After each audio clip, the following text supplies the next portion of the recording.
Ողջույն սիրելի հայրենակիցներ, բոլորս հիշում ենք Ստեփանակերտի գլխավոր եկեղեցին։ Մամուլում տեղեկություններ են հրապարակվել, որ Ստեփանակերտի գլխավոր եկեղեցին ոչնչացվել, հողին է հավասարացվել։ Օրեր առաջ էլ քանդել էին մեկ այլ եկեղեցի,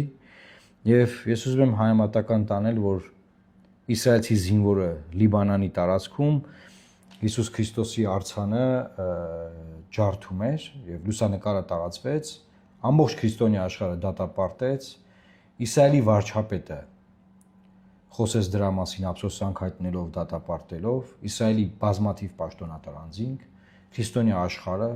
բազմաթիվ քրիստոնեական կազմակերպություններ, եւ հիմա հայկական մշակույթի, քրիստոնեական մշակույթի, առաջին քրիստոնյա ազգի մշակույթի ոչնչացման վերաբերյալ հայկական պետականության արտաքին գործերի նախարարությունը, վարչապետի աշխատակազմը, նախագահի աշխատակազմը, անվտանգության խորհուրդը մեր, քաղաքասարակության ներկայացուցիչները, ովքեր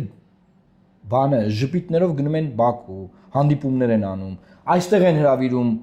Ադրբեջանի KGB-ի ներկայացուցիչներին որպես քաղաքասարակության ներկայացուցիչներ, այստեղ են ժպիտներով հանդիպումներ անում, ծպտուն ձեն չկա, ոչ մեկ ծպտուն չի անում։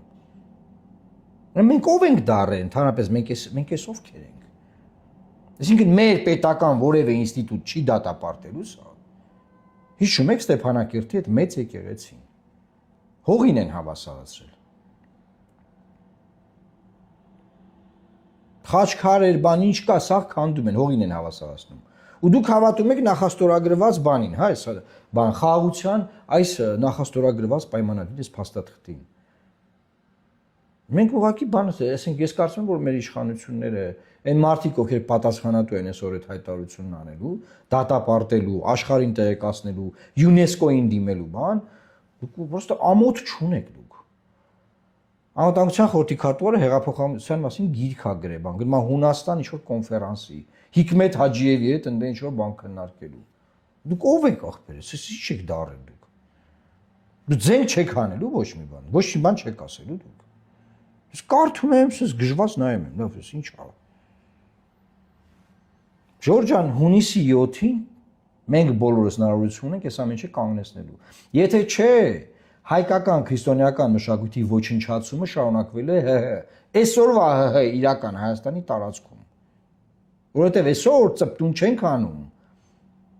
այն ամեն ինչի վերաբերյալ, որը տեղի է ունենում, որպես հայ, որպես մարդ, որպես քրիստոնյա, որպես պետություն։